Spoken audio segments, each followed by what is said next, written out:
আপনারা দেখছেন সনাতন ধর্ম।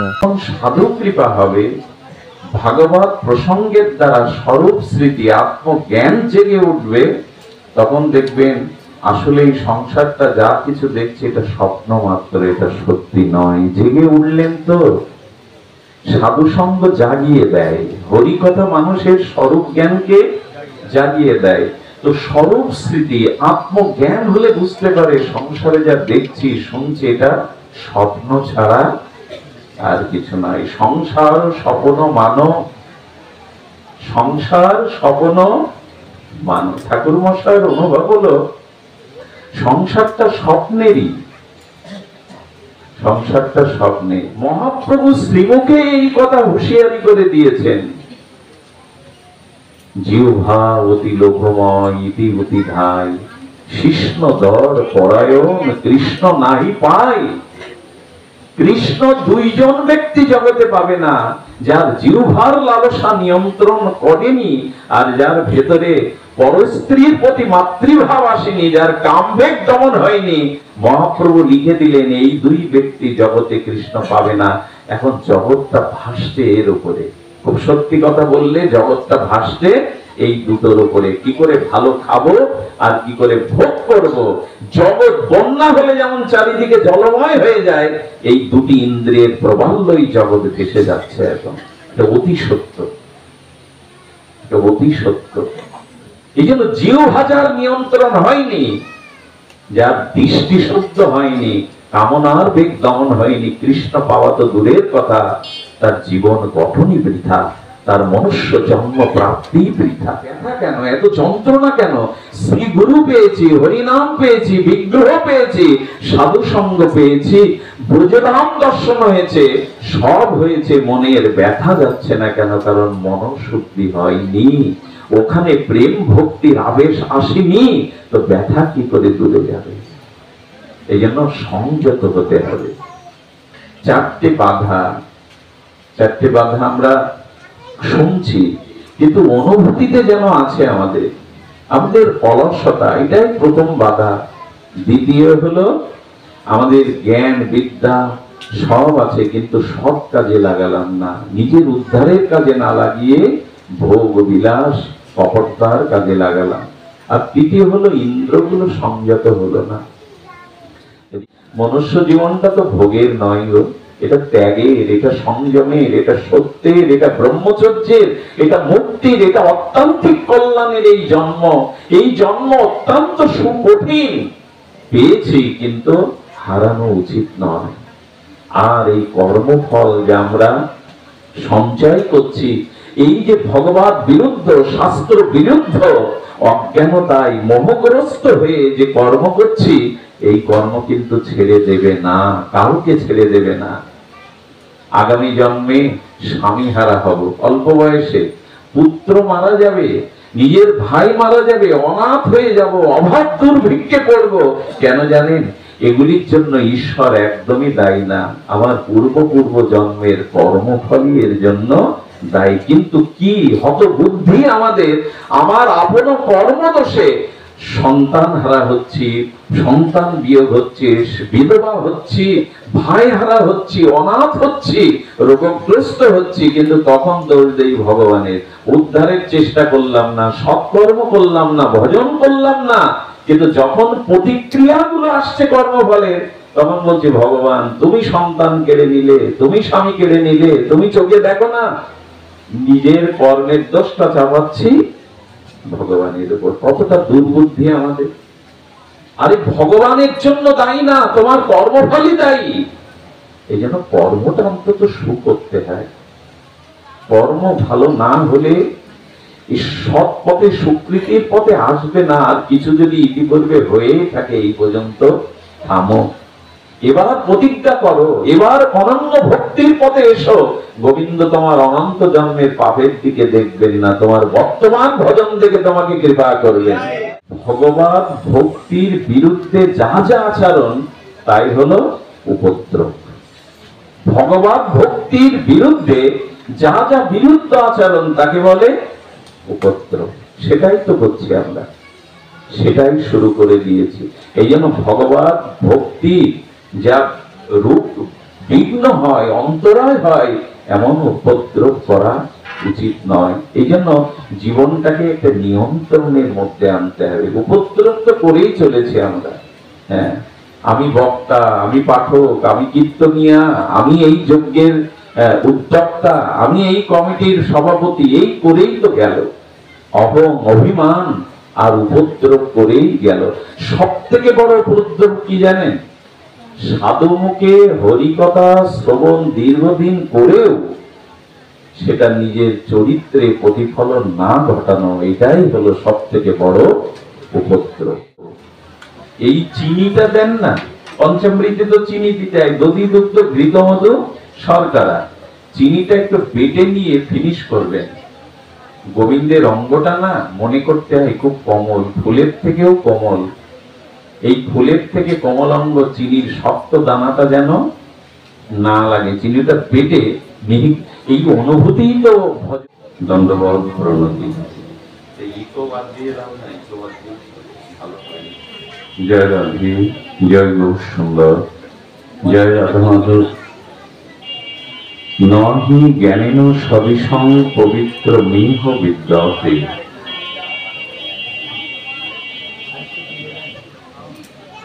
নিঃসন্দেহে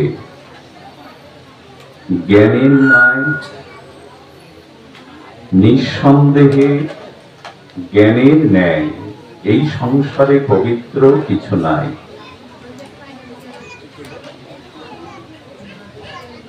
নিঃসংশয় নিঃসন্দেহে শ্রী ভগবান তার চিন্ময় বাণীতে বলছেন, জ্ঞানের ন্যায় পবিত্র এই সংসারে আর কিছু নাই।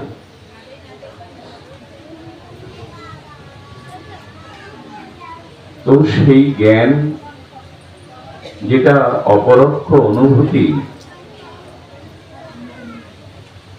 সেই অপরোক্ষ অনুভূতি জ্ঞান তখনই প্রকট হয়, জ্ঞান তখনই সাকার হয় যখন অনুভূতি হয়।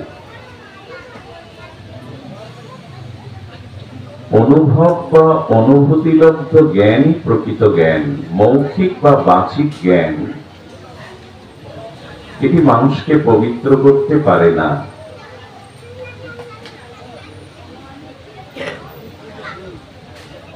সেই জ্ঞান হলো নিত্য এবং অনিত্য। বিচারপূর্বক নিত্য এবং অনিত্যকে জানাই হলো প্রকৃত জ্ঞান। কোলাহল বা বাহ্যিক ভাবের দ্বারা হরিকথা গ্রহণ করা যায় না। বিশেষ অনুরোধ, শান্ত থেকে হরিকথা শ্রবণ করুন। সামান্য সময়ও ক্ষণকালও যদি কেহ, জগৎগুরু শঙ্করাচার্য বলছেন, ক্ষণকালও যদি কেহ সৎসঙ্গে হরিকথা শ্রবণ করে, এই ক্ষণকাল সাধু সঙ্গ এবং হরিকথা প্রসঙ্গের দ্বারা তিনি ভব সংসার তরে যেতে পারেন। আচ্ছা, এই কথা কি মেনে নেওয়া যায়? ক্ষণকাল, ক্ষণমপি সাধু সঙ্গ, সাধু মুখে হরিকথা প্রসঙ্গ, সে জগৎ থেকে তরে যায়, জগৎ সংসার পার হয়ে যায়। তুলায়াং লাভে নাপি না স্বর্গং না পুনর্ভবম ভগবৎ সঙ্গী সংঘর্ষ মর্তনাম কিমতা আশিস। সামান্য সময় সাধু সঙ্গে হরিকথা প্রসঙ্গে জগতে সে তরে যায়।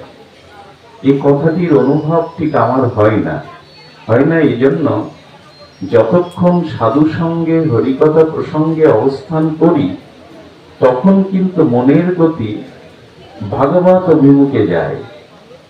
তখন কিন্তু মনের সাত্ত্বিক বৃত্তিগুলো ছুটতে থাকে এক অনাবিল প্রেমানন্দ ভগবানের চরণের দিকে। কিন্তু এখান থেকে সংসারে চলে গেলে, উঠে গেলে এই অনুভূতি বিরাজ করে না। তো পার হব কি করে? সৎসঙ্গে অবস্থান কালে মনের গতি ঊর্ধ্বমুখী হয় বটে, ভগবতমুখী হয়, কিন্তু এটা চিরস্থায়ী তো হয় না। তবে তরে যাব কি করে? মাঝে মাঝে তব দেখা পাই, চিরদিন কেন পাই না। কালো মেঘ আসে হৃদয়, আকাশে তোমারে দেখিতে দেয় না। এখানে তোমাকে দেখতে পাচ্ছি মনোচক্ষু জ্ঞানোদৃষ্টি দ্বারা, অনুভূতির দ্বারা তোমাকে পাচ্ছি হৃদয়ে, কিন্তু এখান থেকে চলে গেলেই তো কালো মেঘ আসে কামনা বাসনার, তোমাকে দেখতে দেয় না, অনুভব করতে দেয় না। তাহলে ক্ষণকাল সাধু সঙ্গে জগৎ তরে যাবে, এ কথার সার্থকতা কি? জগৎগুরু শঙ্করাচার্য তিনি জানিয়েছেন সম্ভব। আপনি নিদ্রার মধ্যে, ঘুমের মধ্যে স্বপ্ন দেখছেন, স্বপ্নটা হলো কালো মেঘের ঘন ঘটা, উঠল ঝড় ঝঞ্ঝাবাদ, তার মধ্যে এলো ঝড়ো ঝড়ো অবিরাম বৃষ্টি। স্বপ্নের মধ্যে দেখছেন সেই বৃষ্টি প্লাবিত হচ্ছে, নদ নদী খাল বিল তুফানে প্লাবিত হচ্ছে, চারিদিকে জলমগ্ন জলময় হয়ে গেছে। এমনকি সেই জলটা প্রবেশ করতে করতে আপনার ঘরে আপনি ডুবে যাচ্ছেন, চিৎকার করছেন চিৎকার করছেন। তখন যদি কেউ এসে জাগিয়ে দেয়, ওঠো ওঠো, তো জেগে যাওয়ার সাথে সাথে এই আধা ঘন্টা ধরে যে জলমগ্ন জলে ডুবে যাচ্ছেন, ঘরে জল প্রবেশ করে সর্বনাশ হয়ে যাচ্ছে, জেগে ওঠার পরে আর ওই ভীতি অনুভূতি থাকে? তো থাকে কি? থাকে না। ঠিক স্বপ্নটা ভাঙলো তো দেখলেন না কোথায় বন্যা, কোথায় মেঘমালা, কোথায় জলের স্রোত, কোথায় ডুবে যাচ্ছি, আমি তো আমার শয্যায় আনন্দেই বসে আছি। ঠিক যখন সাধু কৃপা হবে, ভাগবত প্রসঙ্গের দ্বারা স্বরূপ স্মৃতি আত্মজ্ঞান জেগে উঠবে, তখন দেখবেন আসলে এই সংসারটা যা কিছু দেখছে এটা স্বপ্ন মাত্র, এটা সত্যি নয়। জেগে উঠলেন তো। সাধু সঙ্গ জাগিয়ে দেয়, হরি কথা মানুষের স্বরূপ জ্ঞানকে জাগিয়ে দেয়। তো স্বরূপ স্মৃতি আত্মজ্ঞান হলে বুঝতে পারে সংসারে যা দেখছি শুনছি এটা স্বপ্ন ছাড়া আর কিছু নয়। সংসার স্বপ্ন মানো, সংসার স্বপ্ন মানো। ঠাকুর মশাইয়ের অনুভব হলো সংসারটা স্বপ্নেরই, সংসারটা স্বপ্নে, সংসারটা স্বপ্নে। আচ্ছা, আপনি স্বপ্নেতে দেখছেন ব্যাঘ্র আপনাকে আক্রমণ করেছে, কোন শত্রু এসে আপনার মস্তক ছেদন করছে, ভয়ে কাঁপছেন, কণ্ঠ থেকে শব্দ রুদ্ধ হয়ে গেছে, কিন্তু কেউ যদি জাগিয়ে দেয়, জাগার পরে আর মুন্ডু কেটে ফেলেছে আমাকে, এই ভয়ে ভীত হবেন? তো যেদিন জেগে উঠবেন, সাধু সঙ্গে ছাড়া জাগা যায় না। আত্মবিবেক সাধু সঙ্গে হরিকথা ছাড়া জাগে না। বিনু সৎসঙ্গ বিবেক না হই। তুলসীদাস গোস্বামী বললেন, স্কুল কলেজে বিশ্ববিদ্যালয়ে অপরাবিদ্যা জানা যায় বটে, কিন্তু বিবেক বিচার তাতে জাগে না। বিবেক জাগাতে গেলে সাধু সঙ্গেই জাগাতে হয়। বিনু সাধু সঙ্গে বিবেক জাগে না, কোনদিনই জাগে না। এই জন্য জেগে উঠতে হয় সাধু সঙ্গে বিবেক বিচারের দ্বারা, আত্মজ্ঞানের দ্বারা, আত্মচেতনার দ্বারা মানুষ জেগে ওঠে। তখন দেখে এই সংসারে যায় ভয় ভীতি যা কিছু স্বপ্ন, আমরা স্বপ্ন দেখি না। তো জেগে উঠলে যেমন পুরানো আধা ঘন্টা ধরে স্বপ্নটা মিথ্যা প্রমাণ হয়, তেমন সাধু সঙ্গে আত্মবিবেক জেগে উঠলে বোঝা যায় সংসার স্বপ্ন মাত্র। আচ্ছা, সংসার স্বপ্ন এই কথাটা ঠাকুর মশাইয়ের অনুভব, আমরা অনুভব করি না কেন? কেমন জানেন? আপনি দেখবেন কোটি কোটি টাকা ব্যয় এখন সিনেমা তৈরি হয়, তো সেটা ইন্ডিয়ান ফিল্ম তৈরি হয় কোটি কোটি টাকা ব্যয় করে। ওই যে 3 ঘন্টা সিনেমা হলে গিয়ে যারা চলচ্চিত্রটা দেখে, ওখানে যে মার ভূমিকায় অভিনয় করলো, প্রেয়সীর ভূমিকায় অভিনয় করলো, ভাইয়ের ভূমিকায় অভিনয় করলো, ওখানে যে সমুদ্রটা দেখালো, ট্রেনটা দেখালো, ওখানে যে অট্টালিকা দেখালো, পর্দার মধ্যে ওগুলো সত্য তো? যারা অভিনয় করলো পিতা মাতা স্ত্রী, ওগুলো সত্য তো? আদৌ সত্য নয়। তো ওগুলো দেখতে টাকা খরচ করে যান কেন? এইখানে হয়তো গাড়ি ভাড়া লেগেছে, কিন্তু টাকা দিয়ে কি শুনতে বসতে হয়েছে? আপনাদের টিকিট কাটতে হয়েছে? যেটা মিথ্যা, যেটা কল্পনা, তা দেখতে ঘন্টার পর ঘন্টা 3 ঘন্টা অর্থ ব্যয় করে ওর মধ্যে বসে আছেন, অথচ আপনি জানেন এটা সিনেমা, এটা নাটক, এটা নাট্য অভিনয়, তবু যায়। কিন্তু সাধু সঙ্গে 2 ঘন্টা স্থির হয়ে বসে শ্রী ভগবানের অপ্রাকৃত চিন্ময় জ্ঞানের দ্বারা আত্মবিবেক জাগানোর প্রয়াস আমাদের সকলের হয় না। ওইটাকে সত্য মনে করেছি, এটা করে কি হবে, এটাকে এখনো সত্য মান্যতা করতে পারেনি। কোটি কোটি টাকা ব্যবসা করছে। আচ্ছা, সিনেমার পর্দার মধ্যে যে সমুদ্র দেখা যায়, ওতে পর্দার কাপড় ভিজে যায়? ভিজে যায় কি? আপনি টিভির মধ্যে দেখছেন যে ঢাকাতে ফ্যাক্টরিতে আগুন লেগেছে, সরাসরি সম্প্রচার হচ্ছে, তাই না? ঢাকার ফ্যাক্টরিতে আগুন লেগেছে, তো টিভির মধ্যে যে আগুনটা দেখছেন, সেই লেলিহান শিখা উঠছে, টিভির মধ্যে আগুনটা সত্য তো? দেখাচ্ছেন তো সরাসরি, ঢাকায় ফ্যাক্টরিতে লেগেছে, টিভির মধ্যে যে আগুনটা দেখা যাচ্ছে ওটা সত্য তো? সত্য যদি হতো টিভিটাই তো পুড়ে যেত আগুনে, ঘরও পুড়ে যেত। তার মানে আমরা চলচ্চিত্রে যে ট্রেন আসতে দেখছি, সমুদ্র দেখছি, আগুন লেগে গেছে, একটা বস্তি পড়ে যাচ্ছে, চলচ্চিত্রে দেখছেন তো পর্দার এক কোনাও তো পড়ে না, পর্দাটাও তো কাপড় পড়ে না। তো তেমনি যাদের আত্মজ্ঞান হয়নি, শ্রী গুরু কৃপা হয়নি, যাদের ভাগবত কৃপা হয়নি, যাদের সাধু সঙ্গের অতিমতি হয়নি, তারা ওই চলচ্চিত্রের মতো সংসারটাকেও স্বপ্ন না মনে না করে বাস্তব মনে করে এই হাসি কান্নায় মেতে আছে। যেদিন জেগে যাবেন না, যেদিন আত্মজ্ঞান হবে না সাধু কৃপায়, ভগবানের কৃপাটি 2 ভাবে জগতে প্রবাহমান, এক শ্রী গুরু রূপে, এক বৈষ্ণব রূপে। এই 2টি ধারার মধ্যে না আসলে, এই দুটি কৃপাময় ঝর্ণায় অবগাহন না করলে সংসার যে স্বপ্ন, এই জ্ঞান তার কোনোদিনই হবে না, হওয়া সম্ভব নয়।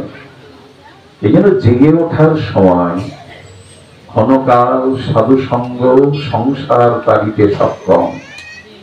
জেগে উঠলে আর আপনার সংসার স্বপ্ন ছাড়া অন্য কিছুই মনে হবে না।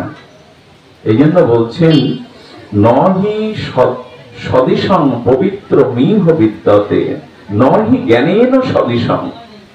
এই আত্মচেতনা, এই আত্মজ্ঞানের জন্যই তো এত ছোটাছুটি, এত ক্রম, এত চেষ্টা। শুধুজন কলিযুগে, বিশেষ কলিযুগে ভগবানকে পাওয়াটা অনায়াস লভ্য। প্রণময় কলিযুগ সর্বযুগ সার। এই যুগ সার, যে সত্য যুগে 10,000 বছর ধরে তপস্যা করে যে ফল প্রাপ্তি হতো ইষ্ট প্রাপ্তির জন্য, সেটা ত্রেতাতে এসে 1 বছর যজ্ঞ করে সেই ফল লাভ হতো। আর সেটা যখন দাপারে এলো, তখন 1 মাস ব্যাপী ভগবানের অর্চন করলে ওই একই ফল লাভ হতো। যা সত্যি 10,000 বছর, যা ত্রেতাতে 1 বছর, যা দাপারে 1 মাস। কলিতে কেবল সাধু সঙ্গে হরিনাম হরিকথা 1 রাত্রি শুনলে সেই ফল লাভ হয়, 1 রাত্রি শুনলে সেই ফল লাভ হয়। এই কথা বলে আমি আপনাদের হাত উত্তোলন করে হরিধ্বনি দেওয়ালাম, বেশ আনন্দ হলো। কিন্তু এত অনায়াসে যদি কলিযুগে ভগবান পাওয়া যায়, আমাদের এত বিলম্ব হচ্ছে কেন? সমস্যাটা কোথায়? আমাদের হরি ভক্তিতে এত ভাগবত শুনছি, এত নাম যজ্ঞের স্রোত বইছে, এত মঠ মন্দির, এত তীর্থযাত্রা, ফলশ্রুতি করে শীঘ্রই হরি ভক্তি হচ্ছে কই? ভগবত চরণের অতিমতি হবার বিলম্ব, অন্তরায় কেন? এই প্রশ্নের উত্তর ভাগবতী দিয়েছেন। সামনে বসে আছে যারা, ওদের সামনে শ্লোক বলতে ভয় হয়। আমি তো জানি না, মূর্খ, লেখাপড়াও জানি না। তো ভাগবতে 4টি বাধা দিয়েছেন, একটু ধ্যান দিয়ে তাপদাহে গরমে কষ্ট হলেও শুনতে হবে। এই 4টি হলো বাধা, নাহলে কলিযুগে 2 বার কৃষ্ণ নামে সব হয়ে যাবে। 1 কৃষ্ণ নামে সমস্ত পাপ হয়। এটা মন হয়, এটা মন গড়া কল্পিত কোনো সিদ্ধান্ত নয়, ভাগবত সিদ্ধান্ত। এই বিশেষ মহাপ্রভু নিতাইয়ের কলিযুগে 1 বার কৃষ্ণ নাম নিলে অনন্ত জন্মের পাপ দূর হবে। পুনরায় কৃষ্ণ নাম নিলে বৈকুণ্ঠ থেকে পুষ্প রথ আসবে ভগবত ধামে যাওয়ার জন্য। দুইবার মাত্র এক কৃষ্ণ নামে সমস্ত পাপ ক্ষয়, আর কৃষ্ণ নাম লইতে প্রেমের উপচয়। প্রেম আসবে দুইবার বললে, একবারে পাপ ক্ষয় হবে, আর একবার কৃষ্ণ বললে প্রেমের উপচয় হবে। কিন্তু লক্ষ কোটি বার বলেও কেন কাজ হচ্ছে না? তার চারটি কারণ বলেছেন। মন্দহা সুমন্দ মতায়, কি বলেছেন? মন্দহা সুমন্দ মতায়, আর উপদ্রুত, শেষটা বলেছেন উপদ্রুত। তৃতীয়টা হলো ইন্দ্রিয়ের যে অচঞ্চলতা। এই চারটি বাধা। প্রথম বাধা হলো মন্দহা, মন্দ সুমন্দ মদায়।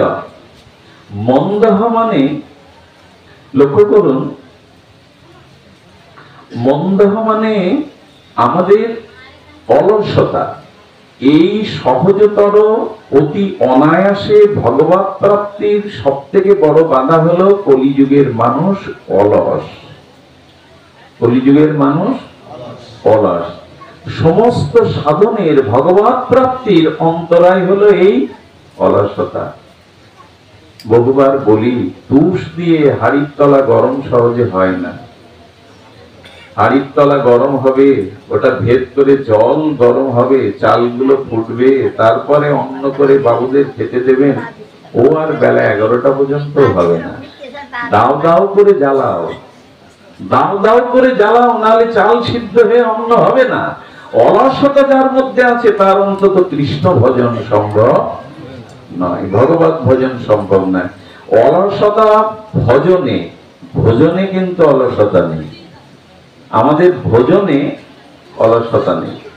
যে 4-5 বার খেতে পারি, কিন্তু একবার ঠাকুর ঘরে আমলিক করার সময় নেই। ভোজনে আমাদের অলসতা নেই, আছে ভজনে। আর দেখবেন নিদ্রাও আমাদের অলসতা নেই। এখানে বসে বসে অনেকেই দিব্যি ঘুমাচ্ছেন। এত গরমে কারো ঘুমায়?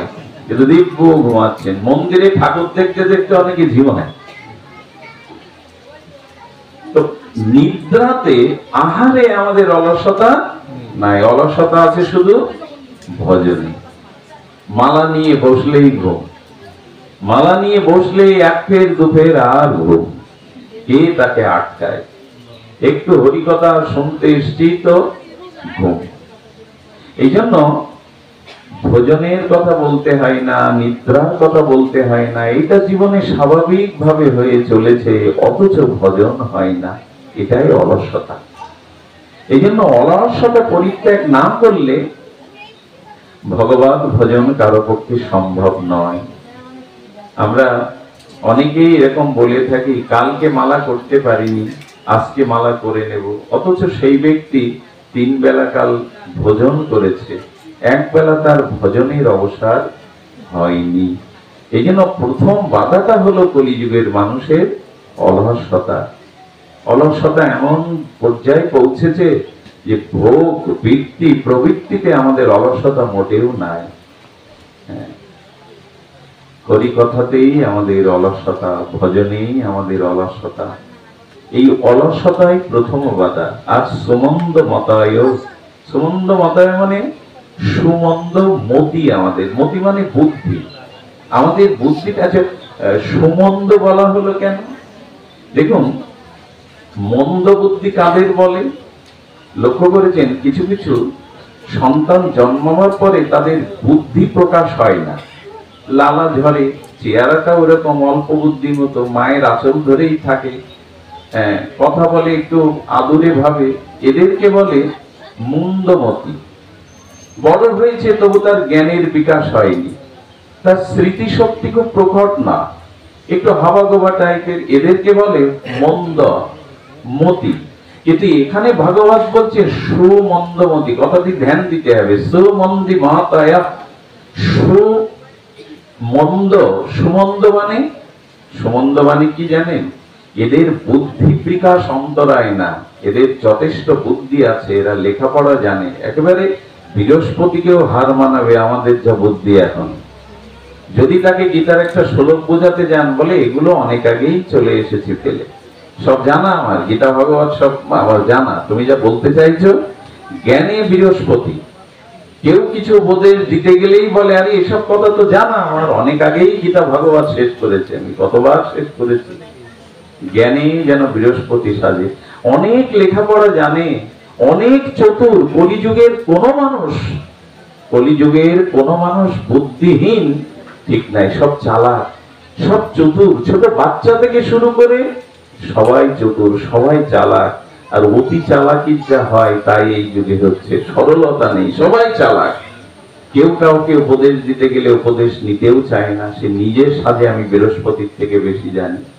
এই জন্য বহু লেখাপড়া জানে, বহু জাগতিক বিদ্যা অর্জন করেও এই মানুষগুলো তার বুদ্ধিকে, তার শিক্ষাকে, তার চেতনাকে নিজের উদ্ধারের চেষ্টায়, ভক্তির চেষ্টায়, ভজনের চেষ্টায় না লাগিয়ে আর কুকাজে, কুকর্মে, লোককে ঠকানোর কাজে ব্যয় করে। এই জন্য কলিযুগের মানুষকে বলা হয়েছে সুমন্দ মাতায়া, অর্থাৎ এদের বিচার আছে, বুদ্ধি আছে, লেখাপড়া আছে, জাগতিক জ্ঞান আছে, কিন্তু নিজের উদ্ধারের কাজে লাগানো না, ভজনের কাজে লাগালো না, ভোগের কাজে, অন্যকে ঠকানোর কাজে ব্যয় করলো। এই জন্য এদের মতিটা মন্দ না, সুমন্দ মাতায়া, অর্থাৎ তারা বুদ্ধিটাকে মন্দ কাজে ব্যয় করলো। আমাদের মোকামে বাজার আছে, আমি দেখতাম 2-3 কেজি দুধ বেচতে আসছে কত বুড়োরা, বুড়িমারা, দুধ বিক্রি করে তারা ওই পচা চিংড়ি মাছ কিনে নিয়ে যেত, যা তার পাশে দাঁড়াতে পারত না। এই বুদ্ধি কি বুদ্ধি গো? এই বুদ্ধি ওইটা কিনে যাচ্ছে, যা তার ব্যাধি হতে পারে। আরো কি বুদ্ধি জানেন? আরো বুদ্ধি হলো দুধের কেজি কত, 80 ধরুন, চানাচুরের কেজি কত, ওই ঘরে আছে, দুধ নেই। ওই আছে, দেখবেন ঘরে আছে, দুধ নাই। বুদ্ধি আর আপনাদের কি বলবো, বুদ্ধি আমাদের অনেক জানি। বাড়িতে পূজা, বাড়িতে মহাপ্রভুর ভোগরাগ হবে, গামছা কিনতে গিয়ে বলছি পূজার গামছা দিন, আর পূজার গামছা বড় বের করলে বললেন পূজার গামছা কম দামে দিন। এই বুদ্ধি দিয়ে মহাপ্রভুকে খুশি করা যাবে? কে করতে বলেছে তোমার এই বুদ্ধি দিয়ে? ছোট দিন, কম দামের দিন। এই জন্য বুদ্ধিটা কাজে লাগাচ্ছি আমরা এই সংসারের কামনা বাসনার কাজে, ভোগের কাজে, সে বেলায় বুদ্ধিটা কাজে লাগছে, কিন্তু নিজের উদ্ধারের চেষ্টার বুদ্ধিটা প্রায়শ করি না। এই একটি বাধা, যে জ্ঞান আছে, বিদ্যা আছে, বুদ্ধি আছে, ভজন কাজে, নিজের উদ্ধারের কাজে কাজে লাগালাম, কাজে লাগিয়ে দিলাম মন্দ বুদ্ধির দিকে। এই হলো অন্তরায়। দ্বিতীয় হলো আমাদের ইন্দ্রিয় সংযম নাই, আমাদের ইন্দ্রিয় সংযম নাই। জিহ্বার লালসা আর কামের যে বেগ, এই দুটি দমন না করলে কৃষ্ণ সে পাবে না। মহাপ্রভু শ্রীমুখে এই কথা হুঁশিয়ারি করে দিয়েছেন, জিহ্বা অতি লোভময় ইতি অতি ধায়, শিষ্ণ দর পরায়ণ কৃষ্ণ নাহি পায়। কৃষ্ণ দুইজন ব্যক্তি জগতে পাবে না, যার জিহ্বার লালসা নিয়ন্ত্রণ করেনি, আর যার ভেতরে পরস্ত্রীর প্রতি মাতৃভাব আসেনি, যার কামবেগ দমন হয়নি। মহাপ্রভু লিখে দিলেন এই দুই ব্যক্তি জগতে কৃষ্ণ পাবে না। এখন জগৎটা ভাসছে এর উপরে, খুব সত্যি কথা বললে জগৎটা ভাসছে এই দুটোর উপরে। কি করে ভালো খাবো আর কি করে ভোগ করব। জগৎ বন্যা হলে যেমন চারিদিকে জলময় হয়ে যায়, এই দুটি ইন্দ্রিয়ের প্রবাল্যই জগৎ ভেসে যাচ্ছে এখন। এটা অতি সত্য, এটা অতি সত্য। এই জন্য জিহ্বার নিয়ন্ত্রণ হয়নি, যার দৃষ্টি শুদ্ধ হয়নি, কামনার বেগ দমন হয়নি, কৃষ্ণ পাওয়া তো দূরের কথা, তার জীবন গঠনই বৃথা, তার মনুষ্য জন্ম প্রাপ্তি বৃথা। কি অবাক হতে হয়! প্রাণী জগতের দিকে তাকিয়ে দেখুন, কুকুর বিড়ালের দিকে তাকিয়ে দেখুন, তারা বছরের কিছু একটা ঋতুতে সময়ে তারা তাদের সন্তান সন্ততির জন্য তাদের প্রবল বেগ আসে, বছরের 10টা মাস 8টা মাস তারা নিয়ন্ত্রিত থাকে। জন্তু জানোয়াররাও পর্যন্ত, মানুষের সে সংযম আছে? অবাক হতে হয়, প্রাণী জগতের জীব জন্তুর যে সংযম আছে মানুষের সেটা নেই। আশা করি করে করে নিজের উদ্ধার, আশা করি কি করে নিজের প্রজ্ঞা, নিজের মঙ্গল। শাস্ত্র বলছেন এই দুটো জিনিস নিয়ন্ত্রণ করো। দেখুন, আমরা যারা সাধু সঙ্গ করতে যাই, আমরা যারা বাইরে চলাচল করি, মানুষের শ্রদ্ধা প্রণাম পাই, সেই সাধকদের অন্তত দুটি ইন্দ্রিয় বাইরে গেলে খুব নিয়ন্ত্রণ করতে হয়, এক কান আর এক চোখ। পৃথিবীর যত পাপ এই দুটো দিয়েই প্রবেশ করে। পরনিন্দা, পরচর্চা, সাধু নিন্দা, এইগুলো কান দিয়ে ঢুকলো তো ভজন সাধন সব শেষ করে দিল। আর চোখের দৃষ্টি যদি শুদ্ধ না হয়, চোখ যদি নিয়ন্ত্রিত না হয়, এই দুটি দিয়েই প্রবেশ করে। এই জন্য বলছেন সংযম চাই। আমি শুনছিলাম আমাদের রামানন্দী সম্প্রদায়ের জগৎগুরু আচার্যের মুখে, আমাদের বৃন্দাবনে এখনো সেই সাধু বেঁচে আছেন। অবাক হতে হয়, কি পাই জানেন বাবা? দুটো করে রুটি মাধুকরি করে, সবজি নেয় না, এবং যমুনার ধারে এসে যমুনার জলে শুকনো রুটিটা চুবিয়ে ওইটুকু পায়। ভান্ডারাই গেলেও ওই যমুনার জল কটুতে থাকে, আর রুটিটা চুবিয়ে চুবিয়ে যমুনার জলে দীর্ঘ 25 বছর এইভাবে তার জীবন চলছে। এরা কৃষ্ণ পাবে না তো পাবো আমরা? আমার মতো জিহ্বার লেলিহান লোক যার জ্বলছে, শুধু খাওয়া ভোগ বিলাসেই যাদের জীবন অতিবাহিত, তারা পাবে 25টা বছর ধরে। জিহ্বা নিয়ন্ত্রণ কেমন জানেন? সিদ্ধ বিজয় কৃষ্ণ গোস্বামী ছোটবেলা থেকেই দিব্য মহাপুরুষের ভাব, বিষ্ণু দর্শন করেছিলেন উনি। উনি একবার শিষ্যদের বলছেন, আমাকে কিছু জিলিপি এনে দাও তো, জিলিপি খাওয়ার স্বাদ হয়েছে, সাধুর জিলিপি খাওয়ার স্বাদ হয়েছে। তো গরম গরম জিলিপি আনলে উনি জিলিপিটা সুতোয় বেঁধেছেন, বেঁধে জিহ্বার উপরে ঘোরাচ্ছেন জিলিপিটা। জিলিপিটা জিহ্বার উপরে 2-5 মিনিট ঘুরিয়ে ওটা ফেলে দিলেন ট্রেনের। বাবা করলেন কি? জিলিপি আনবার জন্য ব্যতিব্যস্ত হয়ে গেলেন, আনলাম, জিহ্বার উপরে নাড়িয়ে ফেলে দিলেন ট্রেনে। বলে জিহ্বাটাকে একটু শাসন করলাম, এখনো জিলিপি খাবার লোক গেল না তোমার? যোগাচার্য স্বামী প্রণবানন্দ কাশীতে শুয়ে আছেন, তখন শৈত্য প্রবাহ, শীত। ভোরবেলা 3:30টায় উঠে জপ ধ্যান করবেন, উঠতে গিয়ে তাকে কম্বলটা ভালো লাগছে, শীতের কম্বলটা ভোরবেলা ভালো তো লাগার কথা। কম্বলটা যখন আরেকবার টেনে নিলেন, হুঙ্কার দিয়ে উঠলেন এই সিংহ বীর্য পুরুষ। উঠে কম্বলটা উনি নদীতে ফেলে দিয়ে প্রতিজ্ঞা করলেন, হ্যাঁ, যুগ যুগান্তর ধরে যে তপস্যা করেছি, সাধনা করেছি, মানুষকে জাগাবো বলে, আর একটা কম্বল কিনা আমাকে আরাম দিয়ে ভজন কেড়ে নিচ্ছে, আজ থেকে যত প্রতিকূলতা আসুক, শীত আসুক, কম্বল আমি আর গায়ে। এরাই পারে, যারা নিজেকে নিয়ন্ত্রণ করতে পারে, রিপু সংযত করতে পারে, এদের দ্বারা ভজন সম্ভব, এদের দ্বারা ভজন সম্ভব। বিষয় ছাড়িয়া কবে শুদ্ধ হবে মন। এই তো মন শুদ্ধি না হলে যতই বাইরে যা কিছু করি না কেন, ঢাক ঢোল যতই পিটাই, লাফালাফি যাই করি, বক্তব্যের পর বক্তব্য, শব্দ গুছিয়ে যতই মানুষকে মোহিত করি, হবে না। মনশুদ্ধি না হলে হবে না। যদি হয় মনশুদ্ধি, তবে হয় প্রেম ভক্তি, তবে যায় হৃদয়ের ব্যথা। তোমার ব্যথা সেদিনই যাবে যেদিন তোমার চিত্ত শুদ্ধ হবে, ওই শুদ্ধ হৃদয়ে ভগবত প্রেম সঞ্চারিত হবে, সেই দিনই তো তুমি হৃদয়ের ব্যথা দূর হবে। তোমার ব্যথা কেন, এত যন্ত্রণা কেন? শ্রী গুরু পেয়েছি, হরিনাম পেয়েছি, বিগ্রহ পেয়েছি, সাধু সঙ্গ পেয়েছি, ব্রজধাম দর্শন হয়েছে, সব হয়েছে, মনের ব্যথা যাচ্ছে না কেন? কারণ মনশুদ্ধি হয়নি, ওখানে প্রেম ভক্তির আবেশ আসেনি, তো ব্যথা কি করে দূরে যাবে? এই জন্য সংযত হতে হবে। 4টে বাধা, 4টে বাধা আমরা শুনছি, কিন্তু অনুভূতিতে যেন আছে আমাদের, আমাদের অলসতা, এটাই প্রথম বাধা। দ্বিতীয় হলো আমাদের জ্ঞান বিদ্যা সব আছে, কিন্তু সব কাজে লাগালাম না, নিজের উদ্ধারের কাজে না লাগিয়ে ভোগ বিলাস কপটতার কাজে লাগালাম। আর তৃতীয় হলো ইন্দ্রগুলো সংযত হলো না। রিপু ইন্দ্র সংযত হলো না। কি বলবো আপনাদের, যদি এই চরিত্রটা ছোটবেলায় না পড়তাম, তাহলে রাধা মাধবের অপ্রাকৃত প্রেম, শিব পার্বতীর, রাম সীতার অপ্রাকৃত প্রেম অনুভব করতে পারতাম না। সেটা হলো দক্ষিণেশ্বর পরমহংসদেব, ঠাকুর রামকৃষ্ণ, মা শারদা।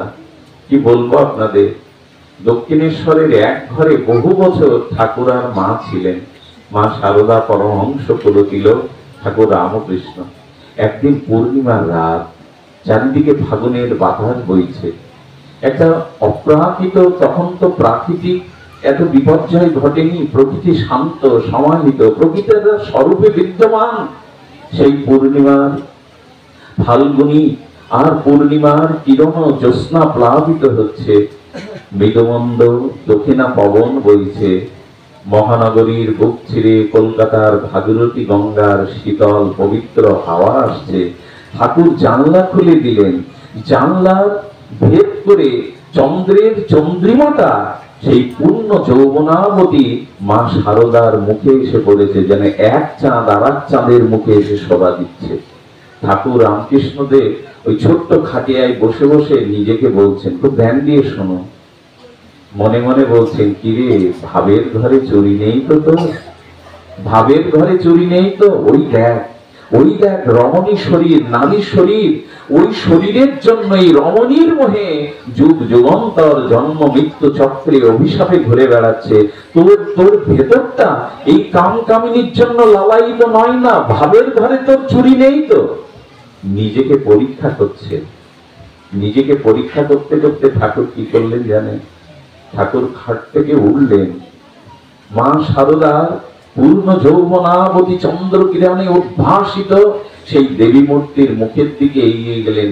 এই এখানে কেউ তোর বাধা দেওয়ার নেই, ও তোর সহধর্মিণী, যা তোর মনে ভোগ থাকলে নিজের ঘরে, ভাবের ঘরে চুরি করিস না, যা ওই তো সেই রমণী শরীর, যার জন্য কোটি কোটি জীব ঈশ্বর প্রাপ্ত না হয়ে জন্ম মৃত্যু চক্রে ঘুরে মরছে। যা, ঠাকুর গিয়ে মায়ের মুখে মুখ দিতে যাবে।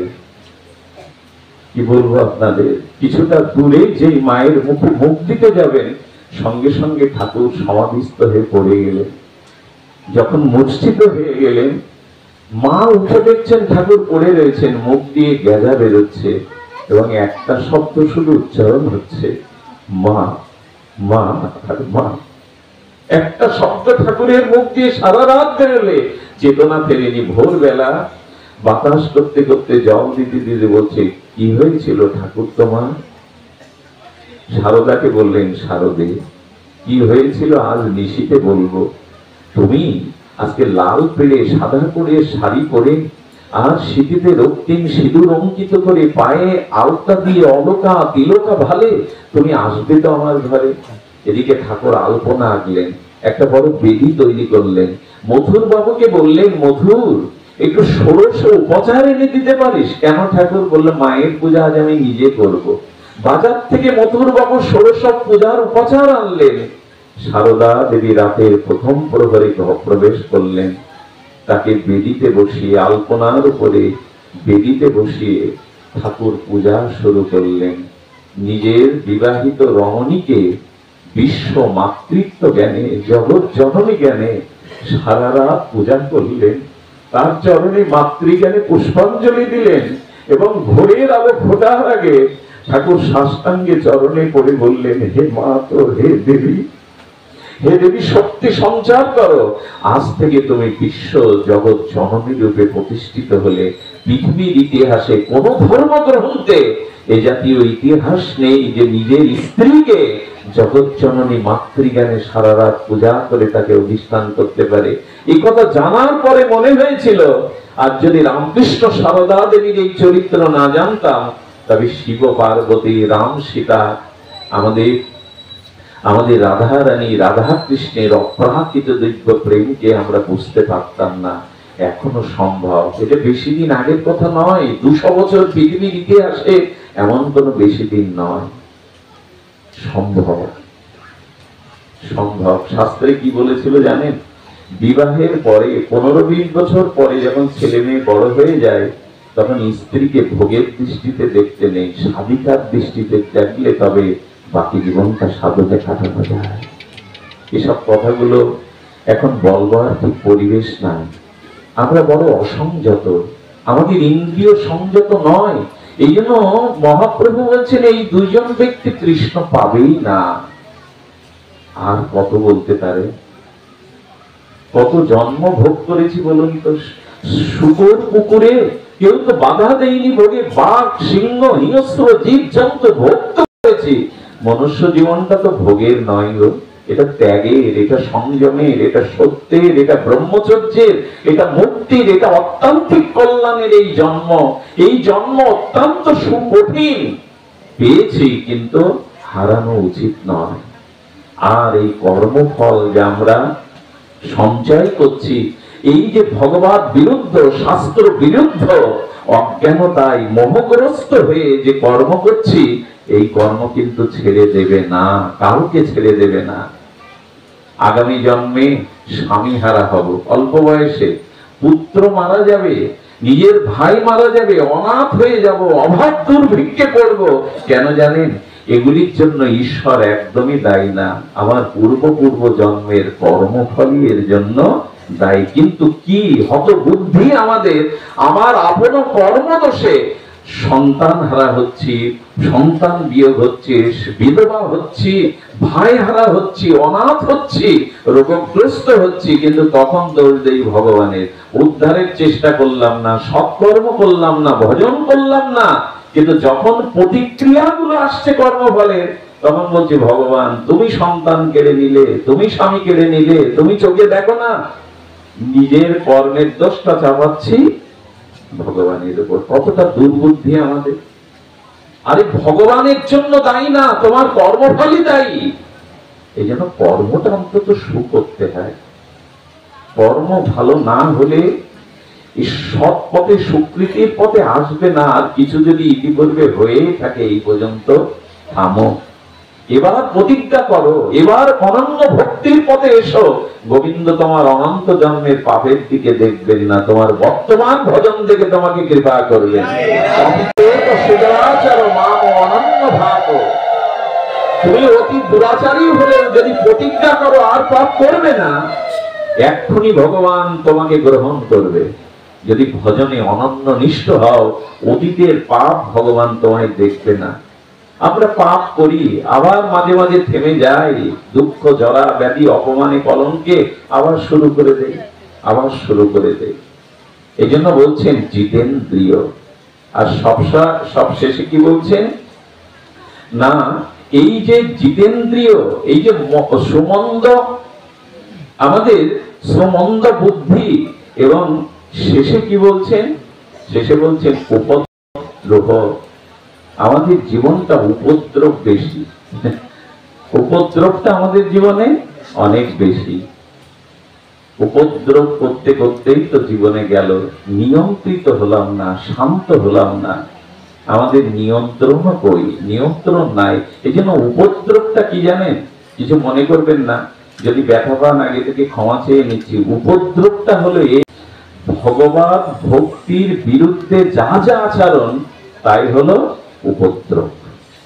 ভগবত ভক্তির বিরুদ্ধে যা যা বিরুদ্ধ আচরণ, তাকে বলে উপদ্রব। সেটাই তো করছি আমরা, সেটাই শুরু করে দিয়েছি। এই জন্য ভগবত ভক্তি যা রূপ বিঘ্ন হয়, অন্তরায় হয়, এমন উপদ্রব করা উচিত নয়। এই জন্য জীবনটাকে একটা নিয়ন্ত্রণের মধ্যে আনতে হবে। উপদ্রব তো করেই চলেছে আমরা। হ্যাঁ, আমি বক্তা, আমি পাঠক, আমি কীর্তনিয়া, আমি এই যজ্ঞের উদ্যোক্তা, আমি এই কমিটির সভাপতি, এই করেই তো গেল। অহং, অভিমান আর উপদ্রব করেই গেল। সব থেকে বড় উপদ্রব কি জানেন? সাধু মুখে হরিকথা শ্রবণ দীর্ঘদিন করেও সেটা নিজের চরিত্রে প্রতিফলন না ঘটানো, এটাই হলো সব থেকে বড় উপদ্রব। এত শুনছি, এত জানছি, কিন্তু চরিত্রগত হচ্ছে না। পৃথিবীতে এটাই ভক্তির, ভগবানকে পাওয়ার না পাওয়ার সব থেকে বড় দায়ী এটাই। আচ্ছা, সাধু কথা শুনে, সাধু মহিমা শ্রবণ করেও আমরা পাচ্ছি না কেন? নিতে পারছি না কেন? সেটা একমাত্রই ওই না সাধু বাক্যের প্রতি সুদৃঢ় বিশ্বাস শ্রদ্ধার বড় অভাব দেখা দিয়েছে। শুধু ভক্তগণ, এই চারটি আমাদের জীবনে অতি অনায়াস লক্ষ্যই, বিশেষ কলিযুগে ভগবত প্রাপ্তির অন্তরায় বাধা। যদি এর একটি উপদেশও, এই ভাগবতামৃতের একটি উপদেশ আমার জীবনে আমি চরিত্রগত করতে পারি, অন্তত সাধু মহিমাকে, সাধুর বাক্যকে যদি সুদৃঢ় বিশ্বাস এনে আনতে পারি, একটা চরিত্রগত করতে পারি, সেখান থেকেই শুরু হবে ভক্তির ক্রমবিকাশ। অন্তরায় আসবে না। কথাগুলি শুষ্ক, তবু বলতে হচ্ছে এই অন্তরায়গুলো বাদ দিয়ে আমাদের কি করতে হবে? অনুগ্রাহ্য ভূতনাং মানসিং তদমাশ্রিতং ভজতে তাদৃশিক ক্রিয়া জল সূত্রা তৎপর ভবে। সেই সাধুমুখে গোবিন্দের লীলা কথা স্মরণের জন্য তৎপর হও। এই প্রচন্ড তাপদাহের মধ্যে, এত ভিড়ের মধ্যে আপনারা যে হরিকথা শোনার জন্য চাতকের মতো উৎকণ্ঠিত হয়ে আছেন, এতে বোঝা যায় প্রকৃত অর্থে আপনারা হরিকথায় তৎপর। তৎপর মানে সমস্ত ইন্দ্রিয়গুলিকে যদি গোবিন্দ ভক্ত সঙ্গ হরিকথা প্রসঙ্গের জন্য উন্মুখ করা যায়, একেই বলে তৎপরতা। ইন্দ্রগুলি যদি বহির্মুখ থেকে অন্তর্মুখী করা যায়, ইন্দ্রগুলিকে যদি সমস্ত ইন্দ্রগুলি যদি ভগবত অভিমুখী করা যায়, এর নাম হলো তৎপর। সূত্রা তৎপর ভবে, হরিকথা শোনার জন্য তৎপর হও। নিজেকে জাগিয়ে রাখো হরিকথা সাধু সঙ্গে শ্রবণের জন্য, তাহলে ভগবানের অনুগ্রহ আসবে, ভগবানের কৃপা আসবে। ভগবানের অনুগ্রহ কৃপা তার লীলা শ্রবণের মধ্যেই আসবে। আসুন আমরা সামান্য একটু লীলা শ্রবণ করি। এই ভীষণ তাপদাহে আপনাদের প্রতি অত্যাচার করা আমার উচিত হবে না। আসুন ভগবানের সামান্য একটু ব্রজলীলা, বাৎসল্য লীলা দিয়েই শুরু করি, তারপরে আমরা মাধুর্য লীলা একটু স্পষ্ট করেই ভাগবত বিশ্রাম রাখবো। মাধুর্য লীলা শ্রবণ করতে গেলে আমাদের ব্রজে পৌঁছাতে হবে। ব্রজের যে দাস্য, সখ্য, বাৎসল্য, মধুর, এই চারটি রসের সাথে, ভাবনার সাথে আমাদের একটু যুক্ত করতে হবে। ব্রজ ভজনে যদি যুক্ত না হতে পারি, মহাপ্রভুর বিশেষ অবদান থেকে আমরা বড় বঞ্চিত হয়ে যাব। দেখবেন আজকাল মাইকে বা প্রচার যন্ত্রে, বিজ্ঞাপনে বেশ মাঝে মাঝে বলে আনন্দ সংবাদ, আনন্দ সংবাদ। কি আনন্দ সংবাদ? 40 টাকায় সিম পাওয়া যাচ্ছে, টক টাইম আবার ফ্রি। আনন্দ সংবাদ, আনন্দ সংবাদ, শ্রীপুরে 7 দিন ব্যাপী যাত্রার নাই, এগুলো আনন্দ সংবাদ। আনন্দ সংবাদ, আনন্দ সংবাদ, ঢাকা আবাহনী মহাবাগানের প্লেয়ার সমৃদ্ধ ক্লাবের ফুটবল খেলা, আনন্দ সংবাদ। কিন্তু আনন্দ সংবাদটা যে কি মহাপ্রভু দিয়ে গেছেন। মহাপ্রভু বললেন, যে প্রেম, যে আনন্দ, যে লীলা জীবের ভাগ্যে 4000 বছর ধরে হয়নি, যেটা ব্রহ্মারও অসাধ্য, আমি সেই আনন্দ সংবাদ তোমাদের দিতে এলাম। তোমরা শ্রীগুরু চরণায় করে প্রেমের প্রদীপ জ্বালিয়ে বৃন্দাবনের পথে যাও, ব্রজের পথে যাও। এই আনন্দ সংবাদ মহাপ্রভু দিয়েছেন। যাও একবার বৃন্দাবনের পথে ওঠো, ব্রজের পথে ওঠো। এই ব্রজের পথ দেখুন, বঙ্কিম সাহিত্যে, শরৎ সাহিত্যে কাশী পর্যন্ত আমাদের বলা ছিল, গয়া এবং কাশী। মহাপ্রভু বললেন, গয়া কাশী যখন যেতে পেরেছো, গয়া কাশী থেকে আরেকটু এগিয়ে যাও, সামনে আছে বৃন্দাবন। গয়া কাশীতে কি হবে? মুক্তি হবে বটে, কিন্তু ব্রজে গেলে প্রেম হবে। কোথায় মুক্তি আর কোথায় প্রেম? যাও ব্রজের পথে যাও। শ্রীরাম বৃন্দাবন যুগল ভজন ধন মোহে করালো উপদেশ। শ্রীগুরু পাদপদ্ম আশ্রয় করে বললেন, ব্রজের পথে যাও গো, ওখানেই প্রেম, ওখানেই সত্য কথা, ওখানেই সেই ব্রহ্মার আরাধ্য, ব্রহ্মার বাঞ্ছনীয় সেই ব্রজ প্রেম তুমি পাবে। ওই ব্রজের পথে তো চললাম না। এই জন্য ব্রজ লীলা, ব্রজ ধাম আশ্রয়, ব্রজ কথা, ব্রজ রসিকজনের সঙ্গ, এটি করতে হবে। আমরা একটা কথা বলি, সঙ্গ শব্দের অর্থ হলো আসক্তি। যে ভাবের সাধু, যে ভাবের প্রবচনকারী, তার সঙ্গ করলে তার ভাব আপনার ভিতরে যাবে। তাই যারা একটু ব্রজরসিক, যারা ব্রজরসে ডুবে আছে, এদের সঙ্গ করলে আপনার ভিতরে ব্রজরস স্ফুরিত হবেই হবে, ওই ভাব সংক্রামিত হবে। ব্রজে চলুন, ব্রজে চলুন, ব্রজই আমাদের লক্ষ্য। মহাপ্রভু এই পথটা চিনিয়ে দিয়েছেন, ব্রজে এক রাত্রি বাস করলে প্রেম হয়। কি হয়? এক রাত্রি বাস করলে প্রেম হয়। গুরু মহারাজ বললেন, কি আর করবে, ব্রজে যদি শুয়ে থাকো সারাদিন, শুয়ে থাকলেই দণ্ডবত হয়ে যাবে, শুয়ে থাকলেই ভজন হবে।